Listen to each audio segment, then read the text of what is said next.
जय हिंद दोस्तों। स्वागत है आप सभी का मेरे YouTube चैनल SVN क्लासेज में। कैसे हैं आप सब? पढ़ाई कैसी चल रही है आप लोगों की? बढ़िया? चलिए, बढ़िया ही चाहिए। मार्च में UPSI का भी पेपर है और आगे बहुत सारे पेपर आने वाले हैं, तो एकदम आप लोग लगे रहिए रेगुलर बेस पे। जीवन में सफलता पाने का एकमात्र तरीका यही है, सबसे शॉर्टकट यही है कि रेगुलर नियमित तरीके से पढ़ाई करिए।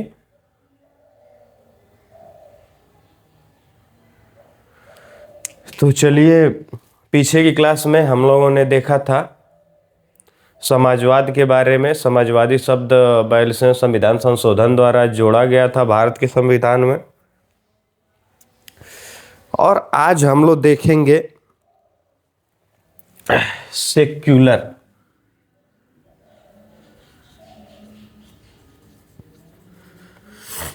इसी को पंथ निरपेक्ष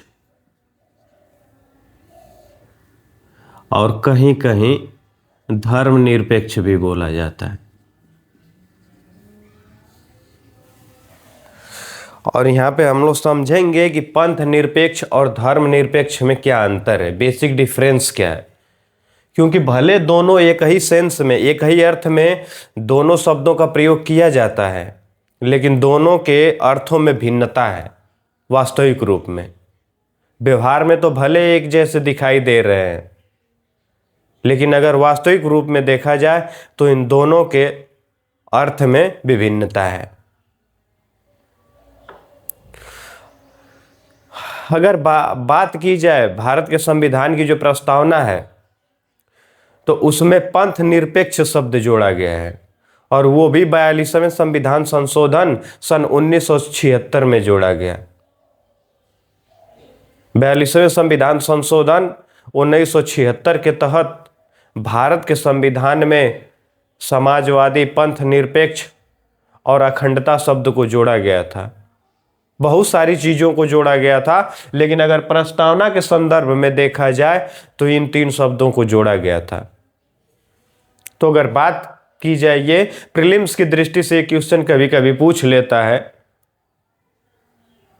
कि धर्मनिरपेक्ष समाजवादी, पंथ निरपेक्ष और अखंडता शब्द भारतीय संविधान की प्रस्तावना में कब जोड़े गए थे। तो जोड़े तो भले ही ये गए थे 1976 में, लेकिन जो भारत के संविधान का स्वरूप था वो प्रारंभ से ही पंथ निरपेक्ष की प्रकृति वाला था।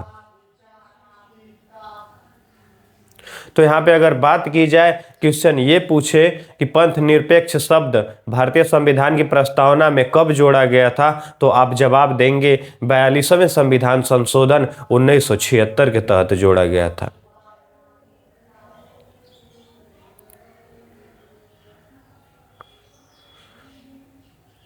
अगर बात की जाए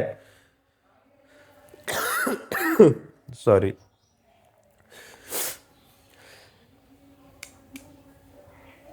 अगर हमको पंथ निरपेक्ष अर्थात सेकुलर शब्द को समझना है कि वास्तविक अर्थों में इसकी मीनिंग क्या है, तो उससे पहले कुछ ऐसे टर्म हैं जिनको हमें समझना होगा। जैसे अनिश्वरवाद क्या है, ईश्वरवाद क्या है और सेकुलर क्या है।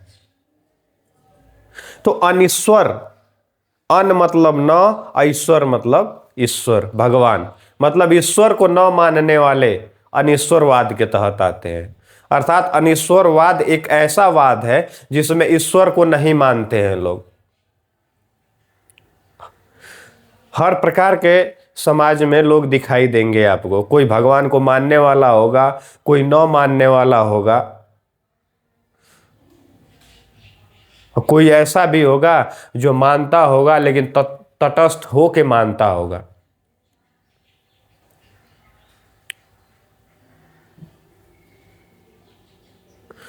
तो अनिश्वरवाद का मतलब ये हो गया कि ईश्वर को न मानने वाला। ईश्वर को न मानने वाला अर्थात वो भौतिकवाद को या मानववाद को बढ़ावा दे रहा है।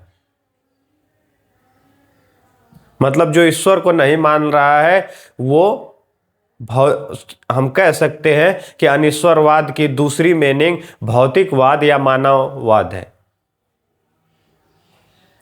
वहीं पे अगर ईश्वरवाद की बात की जाए तो ईश्वरवाद अर्थात ईश्वर को मानने वाला, और ईश्वरवाद में लोगों की जो प्रकृति होती है वो ईश्वर के आधार पर शासन की प्रकृति पाई जाती है। अनिश्वरवाद में बिना ईश्वर के शासन की प्रकृति पाई जाती है, लेकिन वहीं पे ईश्वरवाद में जो शासन आधारित होता है वह कहीं ना कहीं ईश्वर से प्रेरित शासन होता है।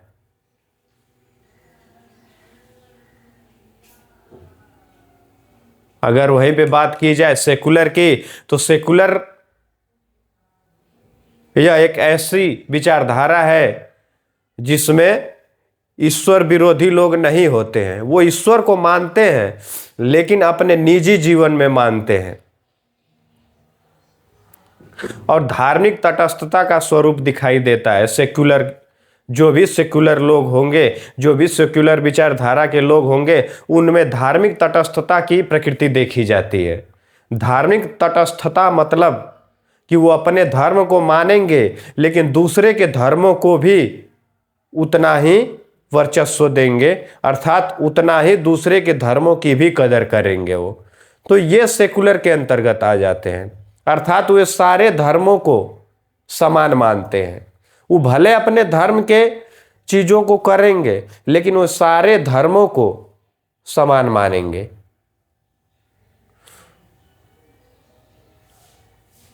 और भारत के संविधान की प्रस्तावना में जो पंथ निरपेक्ष शब्द है वो इसी स्वरूप को दिखाता है।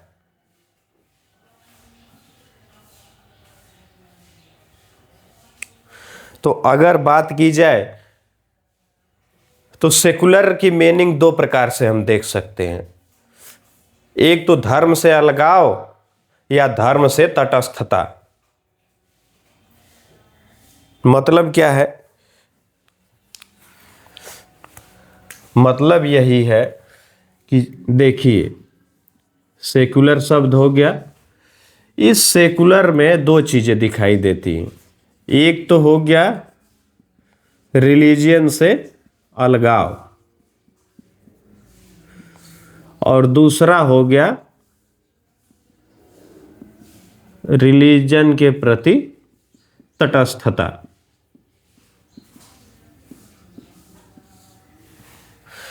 अब यहां पे देखिए, रिलीजियन से अलगाव का मतलब ये नहीं है कि वो अपने धर्म को छोड़ रहा है। रिलीजन से अलगाव का मतलब ये नहीं है यहां पे कि वो अपने धर्म से अलग हो रहा है, ऐसा कुछ नहीं है। उस यहां पे सेकुलर के कहने का मतलब ही यही है कि जो धर्म है उसके प्रति तटस्थ होगा। वो जो भी होगा, अगर सेक्युलर होगा तो धर्म के प्रति तटस्थ होगा, अर्थात अपने धर्म को अपने निजी जीवन में अपनाएगा और बाकी सारे धर्मों के प्रति समान आदर भाव रखेगा वो।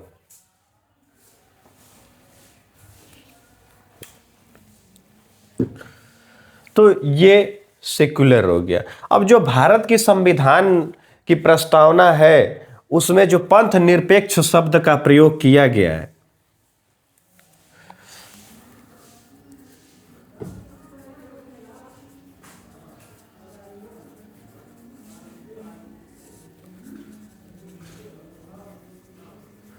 सेक्युलर शब्द का प्रयोग किया गया है, तो इसमें बताया गया है कि भारत एक पंथ निरपेक्ष देश है, अर्थात राज्य का कोई धर्म नहीं होगा।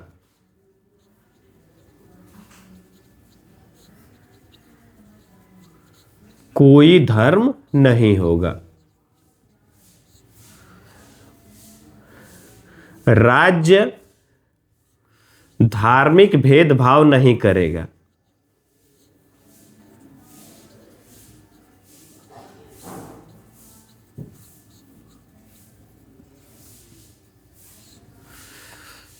फिर इसका मतलब क्या निकल के आएगा?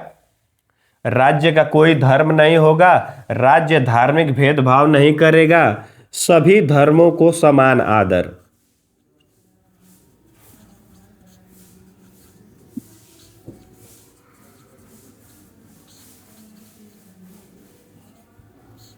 सभी धर्मों को समान आदर। और इसके साथ ही साथ एक बात और इसमें बताई गई कि राज्य अगर चाहे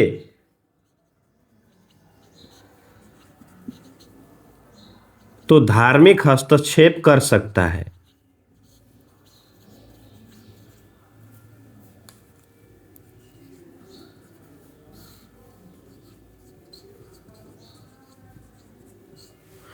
कर सकता है आवश्यकता पड़ने पर, आवश्यक होने पर। इसका मतलब क्या है? देखिए, राज्य का कोई धर्म नहीं होगा, इसका मतलब ये नहीं है कि राज्य जो भी हमारा देश होगा उसमें किसी भी धर्म को मानने वाले लोग नहीं होंगे, ऐसा कुछ नहीं है। इसका मतलब ये है कि राज्य में जो भी व्यक्ति हैं वो अपने धर्मों को मानेंगे, लेकिन राज्य का अर्थात देश का कोई पर्सनल धर्म नहीं होगा कि हम हिंदू देश हैं, हम मुस्लिम देश हैं। ये सारी चीजें हमारे देश में नहीं दिखाई देगी।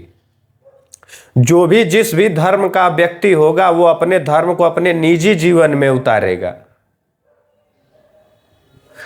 फिर राज्य धार्मिक भेदभाव नहीं करेगा। राज्य पंथ निरपेक्ष शब्द का मतलब ही यही है यहाँ पे कि राज्य धार्मिक आधार पर भी भेदभाव नहीं करेगा कि तुम हिंदू वर्ग के हो तो तुमको ज्यादा छूट दी जाएगी, तुम मुस्लिम हो तो तुमको कम छूट दी जाएगी, तुम ईसाई हो, सिख हो, जैन हो, पारसी हो। तो यहां पे धार्मिक आधार पे भेदभाव राज्य नहीं करेगा। इसके साथ ही साथ राज्य सभी धर्मों का समान रूप से आदर करेगा, अर्थात राज्य धार्मिक तटस्थता की नीति को अपनाएगा। मतलब क्या है? मतलब यही है कि किसी भी धर्म को आगे बढ़ाने के लिए राज्य के द्वारा यथासंभव प्रयास किया जाएगा।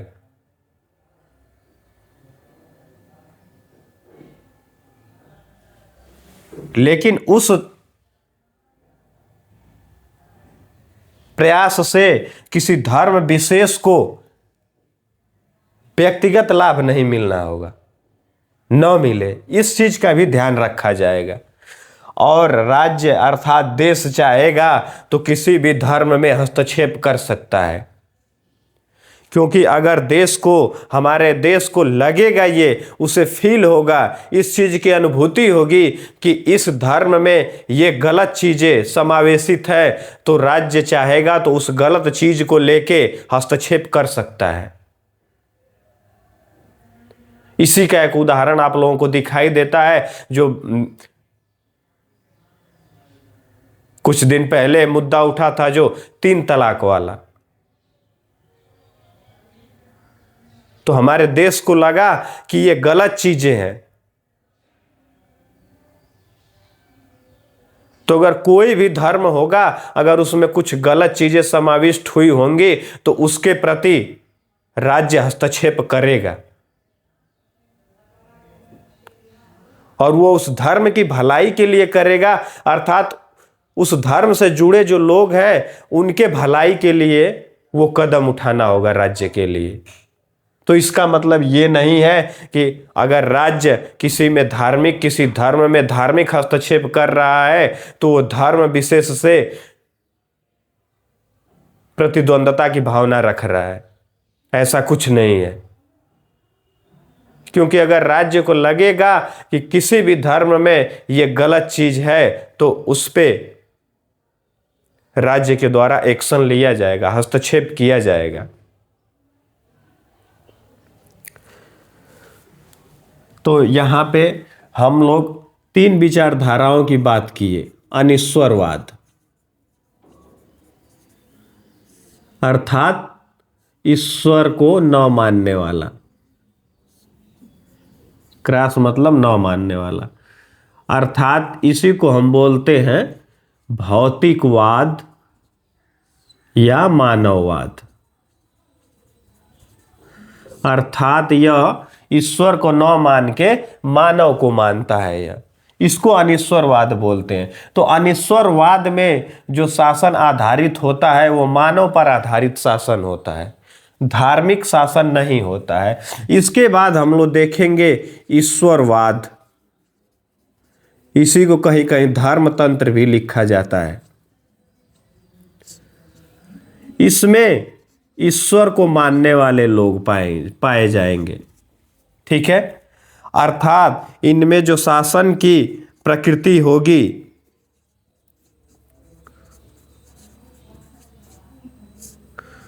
वो ईश्वर पर आधारित होगी।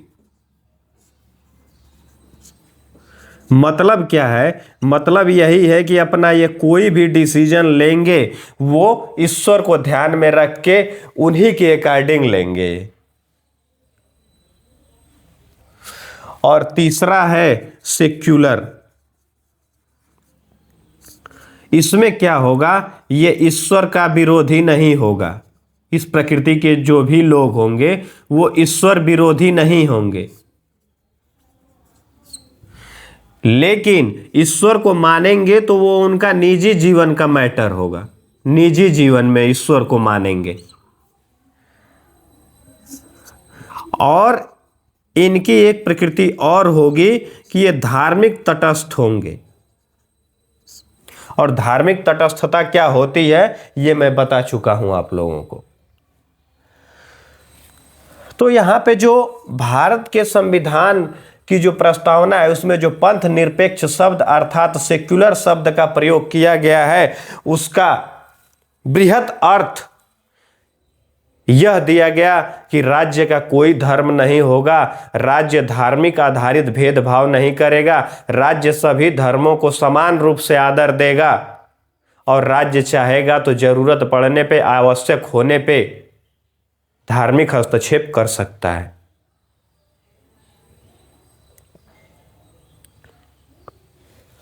और इसमें जो ईश्वरवाद है इसमें निजी और सार्वजनिक दोनों जीवन में ईश्वर को ही मान्यता देते हैं इस प्रकृति के लोग।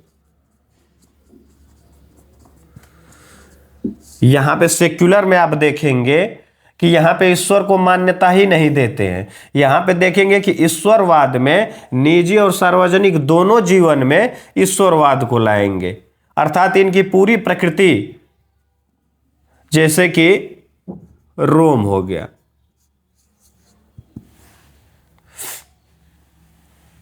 वेटिकन सिटी, ये सब धर्म आधारित देश है।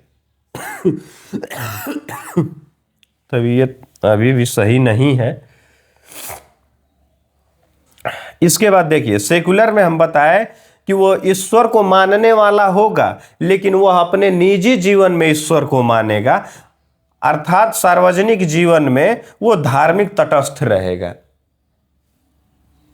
ठीक है, तो ये हो गई पंथ निरपेक्ष के बारे में। और भारत में जो पंथ निरपेक्ष शब्द लिया गया है उसका बृहत जो अर्थ है वो यहाँ पे सारे अर्थ जो भी भाव हैं कहने के वो सारी चीजें मैंने लिखा है यहाँ पे। आप लोग एक एक चीज नोट करते चलेंगे और हैंड रिटेन नोट्स बनाएंगे तो आपके लिए बेटर होगा। वो आप अपने हिसाब से हैंड रिटेन नोट्स बनाएंगे लेक्चर देख के तो उससे आपको लिखने की भी प्रैक्टिस होगी और साथ ही साथ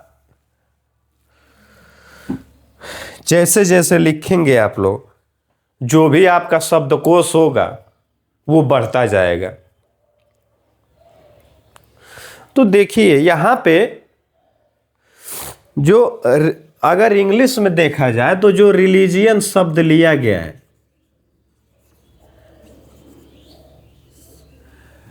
इसका हिंदी अर्थ धर्म ही है। ठीक है, और ये जो रिलीजियन शब्द है वो रेलीगेयर से बना है और रेलीगेयर का अर्थ होता है टू कनेक्ट।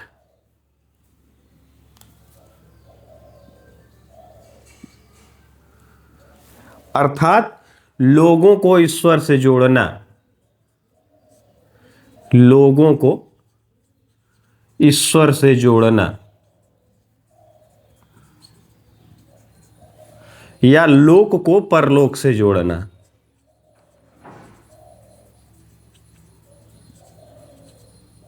परलोक से जोड़ना, ये रिलीजियन का शाब्दिक अर्थ हो गया। और मान लीजिए कि अगर कोई भी धर्म है तो उसकी क्या क्या विशेषताएं हो सकती हैं। पहली तो ये हो जाएगी कि वहां पे एक ईश्वर को माना जाएगा, एक ईश्वर को मानना। साथ ही साथ कोई भी धर्म है तो उसकी धार्मिक पुस्तकें भी होंगी,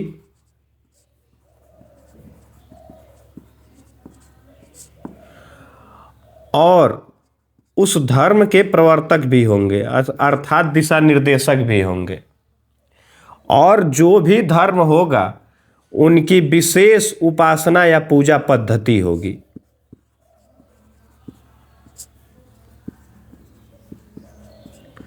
देखिए, किसी भी धर्म की बात करेंगे आप तो उसमें एक ईश्वर को मानने की बात की जाएगी, फिर उसकी धार्मिक पुस्तकें होंगी और उसके प्रवर्तक होंगे, और किसी भी धर्म की एक विशेष उपासना या पूजा पद्धति होती है। जैसे हिंदू धर्म है तो उसमें पूजा का जो पद्धति है वो अलग टाइप की है, मुस्लिम धर्म में जो पूजा की पद्धति है वो अलग प्रकार की है। तो ये सारी चीजें हो जाएंगी। और देखिए, अगर बात की जाए कि धर्म निरपेक्ष और पंथ निरपेक्ष, तो ये व्यवहार में तो एक ही लगते हैं, लेकिन अगर वास्तविक रूप में देखा जाए तो इनके अर्थों में भिन्नता है। और देखिए, अगर जब हम धर्म निरपेक्ष की बात करेंगे, धर्म की बात करेंगे और पंथ की बात करेंगे, तो देखिए धर्म का जो संबंध होता है वो कहीं ना कहीं कर्तव्य से जोड़ा जाता है। जैसे लोग बोलचाल की भाषा में बोलते हैं कि आपको अपना धर्म कर्तव्य करना है, परिणाम की चिंता नहीं करनी है। तो जो धर्म होता है वो कहीं ना कहीं कर्तव्य से रिलेटेड होता है, अर्थात हमारी ड्यूटी से जुड़ा होता है। और पंथ जो होता है, जो पंथ है, वो हमारे कर्तव्य को पूरा करने का एक प्रकार से एक रास्ता है। मतलब क्या है? मतलब धर्म कर्तव्य से रिलेटेड है। जैसे लोग नहीं बोलते हैं कि आपको अपना धर्म कर्म करना है, मतलब धर्म का जो जुड़ाव है वो कर्तव्य के साथ है, हमारे कार्य के साथ है। और पंथ का मतलब उस कार्य को करने का जो रास्ता है उससे है। तो अगर व्यापक अर्थों में देखा जाए तो जो धर्म का अर्थ है वो ब्रॉड है, विस्तृत है, और जो पंथ है वो धर्म का एक हिस्सा है। मेरी बात आप समझ पा रहे होंगे कि धर्म और पंथ में बेसिक डिफरेंस क्या है। मैं ये बताना चाह रहा हूं कि धर्म कहीं ना कहीं कर्तव्य से जुड़ा हुआ है, और उस कर्तव्य को जो करने के तरीके हैं वो पंथ के अंतर्गत आते हैं। तो किसी भी कार्य को करने के तरीके अलग अलग हो सकते हैं, उसी को पंथ निरपेक्ष बोला जाता है। जरूरी नहीं है कि किसी एक पंथ विशेष को लेके ही हम किसी कार्य को करेंगे, अर्थात पंथ निरपेक्ष की बात हो गई वहां पे। तो जो धर्म का स्वरूप है वो पंथ निरपेक्ष, जो धर्म निरपेक्ष है वह कहीं ना कहीं पंथ निरपेक्ष के स्वरूप से काफी विस्तृत और बड़ा है। इस बात को आप समझ पाए होंगे, और यही बेसिक डिफरेंस है धर्म निरपेक्ष और पंथ निरपेक्ष में। ये व्यवहारिक रूप में तो लोग प्रयोग कर देते हैं कि हमारा भारत धर्मनिरपेक्ष है, पंथ निरपेक्ष है, लेकिन भारत के संविधान की प्रस्तावना में पंथ निरपेक्ष शब्द का प्रयोग किया गया है।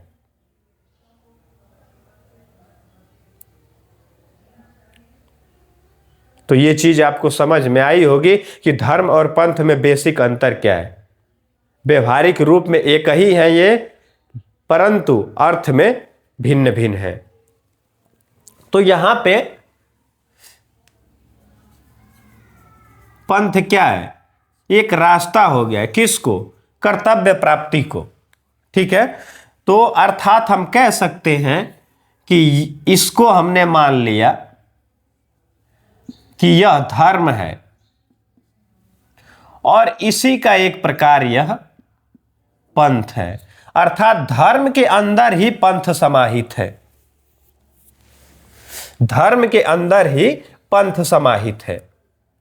तो यहां पे धर्म और पंथ में बेसिक जो डिफरेंस था, देखिए ये व्यवहार में एक ही है परंतु अर्थ में भिन्न है।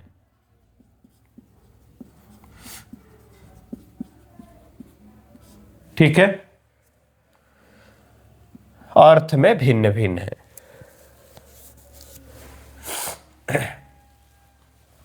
तो ये हो गई पंथ निरपेक्ष। और ये कब जोड़ा गया था?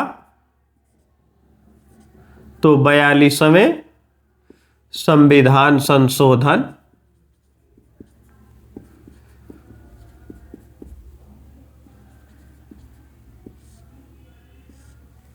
1976 में जोड़ा गया था।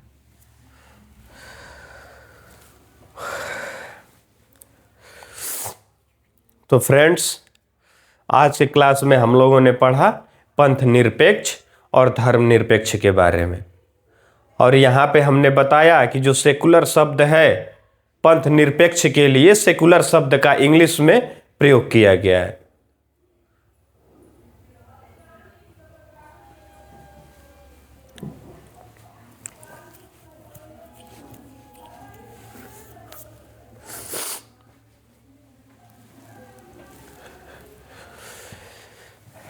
इंग्लिश में सेकुलर शब्द का प्रयोग किया गया है। और सेकुलर के अगर देखा जाए तो कहीं कहीं ये भी अर्थ निकाला जाता है कि धर्म से अलगाव, और कहीं कहीं ये भी अर्थ निकाला जाता है कि धर्म से तटस्थता।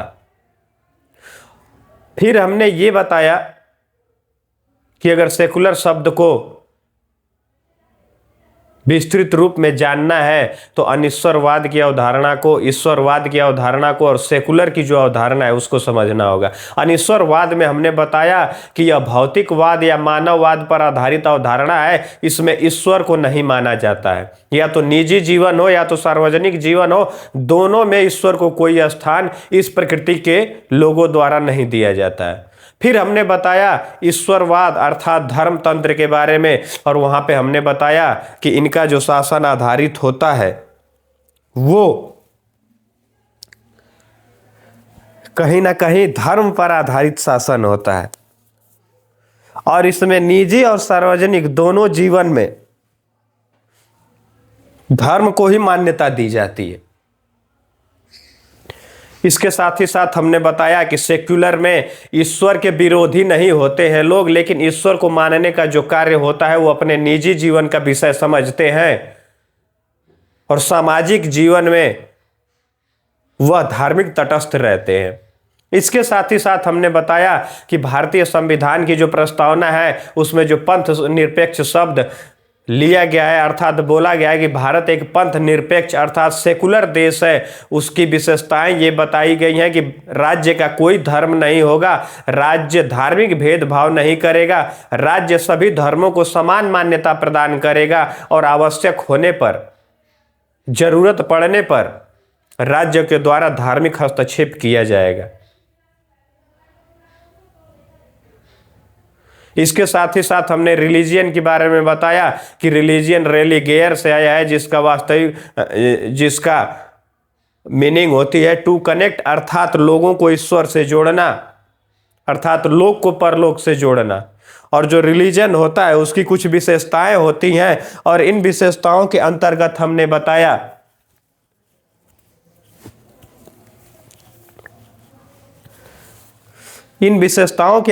हमने बताया कि रिलीजन में एक ईश्वर होगा, उसको मानने वाले लोग होंगे, उनकी पूजा पद्धतियां होंगी, उनकी धार्मिक पुस्तकें होंगी, इत्यादि चीज़ों के बारे में हमने बात किया।